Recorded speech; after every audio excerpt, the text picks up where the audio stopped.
Welcome back, everyone, to another deep dive. Today, we're traveling back to 1995 to delve into the unsolved mystery of Jennifer Fairgate. Oh, this is a good one. It is I love this one. an unidentified woman found dead in a luxurious hotel room in Oslo. Yeah. So picture this: a locked room from the inside, a gun in her hand, a web of unanswered questions. It really does sound like a classic whodunit, doesn't it? We'll be examining her Wikipedia entry today, articles, historical reports, trying to unravel the enigma of Jennifer Fairgate. It really is an enigma, and it's a case that I think really grabbed you because it just challenges our assumptions about, identity and motive. Everything about her presence at the Oslo Plaza Hotel, a high-end establishment, was just unusual, starting with the name she used. Right. Jennifer Fairgate. Except on the registration forms, it was spelled F-E-R-G-A-T-E, Fergate. Not once, but twice. So if you were trying to create a fake identity, wouldn't you at least make sure you spelled it consistently? I mean, what do you make of that? I mean, it could be a simple oversight, a sign of nervousness, maybe, but it could also be a deliberate clue, Oh. a way of signaling something about her true identity without directly revealing it. Yeah. And remember, this was a time before, widespread internet use, so tracing someone's identity was much harder. Right. So on May 31st, 1995, Jennifer Fairgate checks into the Oslo Plaza, claiming to be 21 years old and giving a fake Belgian address. Right. But here's the kicker. No ID, no credit card. At a hotel like that, that's pretty strange, right? That is strange, yeah. Yeah. Definitely. Hotels usually require some form of identification and a way to guarantee payment, Yeah. especially back then. So this suggests, to me at least, that she was deliberately trying to avoid leaving a paper trail. The question is why? Was she running from something, or was this all part of a larger plan? She also mentioned a companion, Lois Fairgate, but this Lois was never seen. Right. Vanished like a ghost. It's almost as if she was intentionally creating this confusing narrative. Do you think that's possible? It's certainly an intriguing detail. I know that investigators have explored various possibilities. But the truth is, Lois Fairgate might not have even existed. This could have been a clever tactic to throw off, anyone trying to track her movements or to make her seem less suspicious. Having a companion might have made her appear less vulnerable. So we have a woman traveling under a fake name, no ID, a phantom companion, practically a shadow. What did she do during her stay? Did anyone see her, interact with her at all? Well, witnesses described her as elegant, well-dressed, and speaking fluent English and German without any discernible accent. Yeah. But her activities were minimal. She ordered room service only once, and that's it. But there's another curious detail. For almost a full day, she was completely absent from her room. Absent. Where could she have gone for that long without leaving any trace? You have to remember, this is before everyone had cell phones and GPS tracking. It was much easier to slip under the radar. Do you think she was meeting someone, conducting some sort of business? It's very possible that she was engaging in activities that she wanted to keep secret. And the fact that she chose, a high-profile hotel like the Oslo Plaza, a place known for discretion, frequented by international travelers, Yeah. it could support that theory. It could have been a convenient meeting point, a place where she could blend in. Okay, so we have this woman of mystery acting very, very strangely. Then, on June 3rd, things take a dark turn. The hotel management, they get concerned because her bill is piling up. Right. And she's made no attempt to pay, which, makes sense. You can't just stay at a fancy hotel without paying. No, of course not. Right. So they send security up to her room around 7:50 p.m. And the security guard, he knocks. And what does he hear? What? A gunshot. Oh, wow. A chilling moment that changes the entire trajectory of the case. Hold on. A gunshot, but the door was locked from the inside? How is that even possible? Was it a suicide? That is the question. That has haunted investigators for years. There was no sign of forced entry, and the door was double locked. So either she locked herself in somehow, or someone else was in that room with her and managed to escape unnoticed. I'm already on the edge of my seat. Let's talk about the scene inside the room. What did they find? The scene was perplexing, to say the least. So imagine this. She's lying on the bed, dressed in black, with a gunshot wound to the forehead.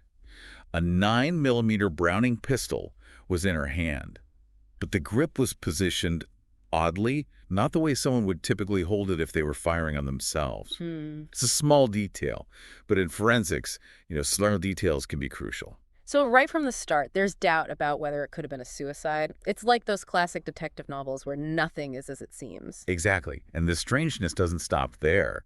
The room itself was practically empty. No luggage, no toiletries, barely any personal belongings, just the clothes on her back and a briefcase. Wait, a briefcase? What was in it? Ammunition, a briefcase full of it.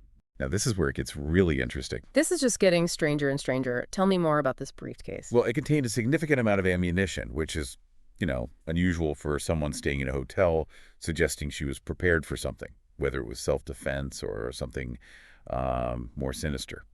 We also can't forget about the gun itself. The serial number had been partially filed off, making it nearly impossible to trace. It's a classic tactic used to obscure a weapon's origin, often seen in criminal activity. So we have a locked room, a missing identity, an untraceable gun, and a death that could be suicide or something else entirely. What did the autopsy reveal? The autopsy added another layer to the puzzle. No defensive wounds, which suggests there was no struggle. The gunshot wound was consistent with a close-range shot, all signs pointing to suicide, B-U-T, and there's always a but.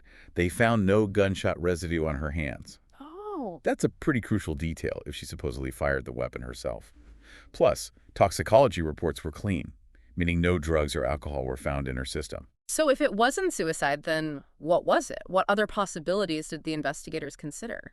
Well, the plot thickened even further, with a later autopsy that revealed she likely died a day earlier than initially thought. Oh. Partially digested food in her stomach indicated that she had eaten a meal the previous day. This means her body was lying undiscovered for a whole day. And remember that gunshot the security guard heard? Well, they found a bullet hole in one of the pillows, suggesting that shot was fired earlier, possibly the day before. It's like we have two separate events, a gunshot and then later her death. Wait a minute. So someone could have been in that room with her, someone fired that gun, and then she ended up dead the next day. That's one possibility. The timeline gets a little fuzzy here, and that's part of what makes this case so difficult to solve. All right, so we have a lot of unanswered questions. Let's dive into some of the theories about what might have happened to Jennifer Fairgate. What was the official police conclusion? The official ruling by Norwegian police was suicide. However, as we've discussed, the evidence is far from conclusive. The lack of gunshot residue, the untraceable gun, the meticulous removal of her identity, it just doesn't quite add up, does it? No, it doesn't, which is why so many people believe that she was involved in something much more complex, something with higher stakes. Exactly. And we'll explore those alternative theories and the evidence behind them when we continue our deep dive. So let's delve into some of those alternative theories you just mentioned. One prominent theory is that Jennifer Fairgate was involved in espionage. Espionage, that would explain a lot, wouldn't it? I mean, the fake name, the deliberate anonymity, the untraceable gun, it all has that spy thriller vibe, like something out of a John le Carré novel. What do you think? Could she have been a secret agent? It's certainly a possibility. Think about it. She chose a high-profile hotel, like the Oslo Plaza, a place frequented by international travelers, diplomats, business people, a place where someone could easily blend in and disappear without attracting too much attention. And she spoke both English and German fluently, without any noticeable accent. That definitely adds to the spy persona, don't you think? Almost like she was trained to operate in different countries, speaking different languages. Precisely. And the sterile state of the room. The missing personal belongings, it all points to a deliberate attempt to erase any trace of herself, a hallmark of espionage tradecraft. Spies are often trained to operate in the shadows, leaving no evidence behind. It's like she was a ghost, moving through the world unseen, leaving no footprints. But then there's the question of the gun and the ammunition. That seems a bit more hands-on than your typical spy. You're right. That's where the espionage theory gets a bit murky. Some speculate that she might have been more than just an information gatherer, perhaps involved in some sort of covert operation that went wrong. So maybe she wasn't just a spy, but more of an operative, someone who was trained to use weapons and handle dangerous situations. That's certainly a possibility. And if something went wrong, if she was compromised or betrayed, that could explain the mysterious circumstances of her death. Perhaps she was trying to protect her identity, her mission, even in death. Okay, so espionage is one theory, but there's also the possibility that she was assassinated, right? Absolutely, that's another strong contender. The untraceable ammunition, the strange positioning of the gun, it could all point to a staged scene designed to make it look like suicide. Like someone wanted to silence her permanently. Exactly. And if that's the case, the question becomes, who wanted her dead and why? Was she privy to some dangerous secret? Was she a threat to someone or some organization? These are the questions that have kept investigators and armchair detectives alike captivated by this case for years. Well, we know the police hit a wall pretty early on in the investigation. No passport, no wallet, no personal identification of any kind. Her fingerprints and DNA didn't turn up any matches in any database. It's like she never existed before she arrived at that hotel. It's incredible to think that someone could just vanish like that in this day and age. It really is. And to make matters worse, the Belgian address she gave turned out to be fake. The town of Verlaine exists, but there was no street or house number that matched the details she provided. It's almost as if she was deliberately leading investigators on a wild goose chase. So, whoever she was, she went to great lengths to conceal her true identity. But despite all the dead ends, the case never really went away, did it? It seems like there's always been a flicker of hope that someday, somehow, the truth would come out. You're right. And in 2020, something happened that reignited public interest in the Jennifer Fairgate case. The popular Netflix series Unsolved Mysteries featured an episode dedicated to her story. Oh, I remember that episode. It was captivating and it really brought the case to a whole new audience. Did those amateur sleuths turn up any leads? Well, while no definitive answers emerged from the online sleuthing, the renewed attention did prompt some new developments in the case. For example, her grave was exhumed in 2016. They exhumed her grave. Wow, that's a huge step. What were they hoping to find after all those years? Investigators were hoping to gain more insight into her origins. Isotopic analysis of her remains, a technique that examines the chemical signatures in bones and teeth, revealed that she was likely of European descent, but not from Scandinavia. So that narrows it down a bit, but still leaves a lot of possibilities, like putting together a puzzle where you have some of the edge pieces, but most of the center is still missing. Exactly. But then, in 2018, advanced forensic techniques provided another crucial piece of the puzzle. Scientists were able to reanalyze her remains and determine that she was most likely 24 years old at the time of her death, not 21 as she had claimed. So she was even younger than initially thought. Each new piece of information just deepens the mystery, doesn't it? It's like every time we think we're getting closer to the truth, another question pops up. It's the nature of cold cases. They often unfold in fits and starts with long periods of inactivity punctuated by sudden breakthroughs. In the Jennifer Fairgate case, there have been some very interesting breakthroughs linking her to Germany. Germany, that's fascinating. Tell me more about these German connections. Investigators haven't released all the details yet, as the investigation is still ongoing, but it seems they've uncovered new evidence that suggests she might have spent time in Germany before arriving in Oslo. They're looking into potential connections to various German cities and towns, trying to establish a timeline of her movements. It makes you wonder what she was doing in Germany. Was she working, studying, was she laying low, or was she involved in something more clandestine? That's what they're trying to find out. They're examining financial records, travel documents, and any other traces she might have left behind. They're also looking for people who might have known her. Anyone who can shed light on her life and the events leading up to her arrival in Oslo. It's incredible to think that after all these years, there's finally some real progress being made. It makes you wonder what other secrets this case might hold. Absolutely. It's a testament to the persistence of investigators and the power of modern forensic science. But it also reminds us that some mysteries take time to unravel, sometimes decades.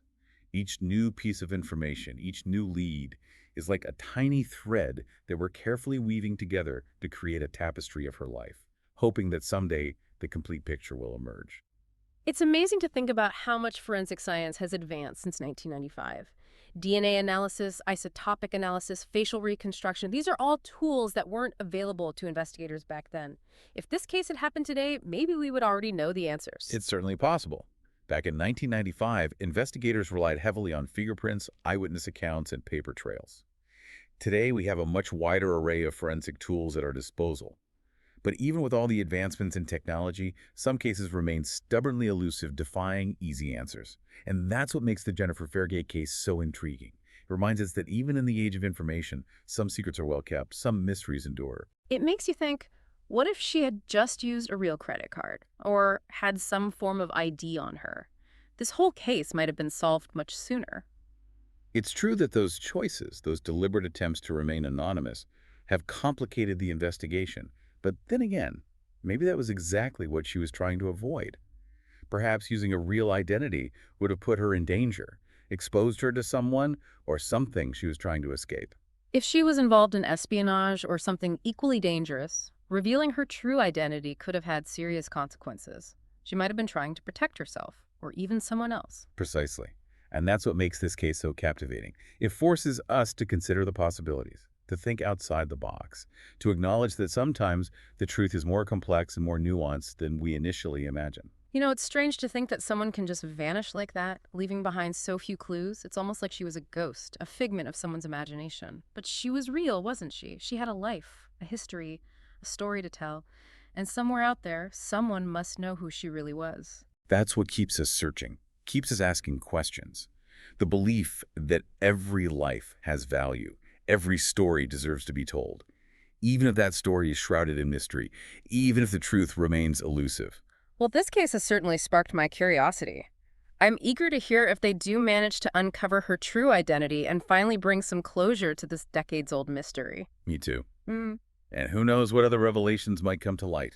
This case has already surprised us many times before. And with new information emerging all the time, it's clear that the Jennifer Fairgate case is far from over.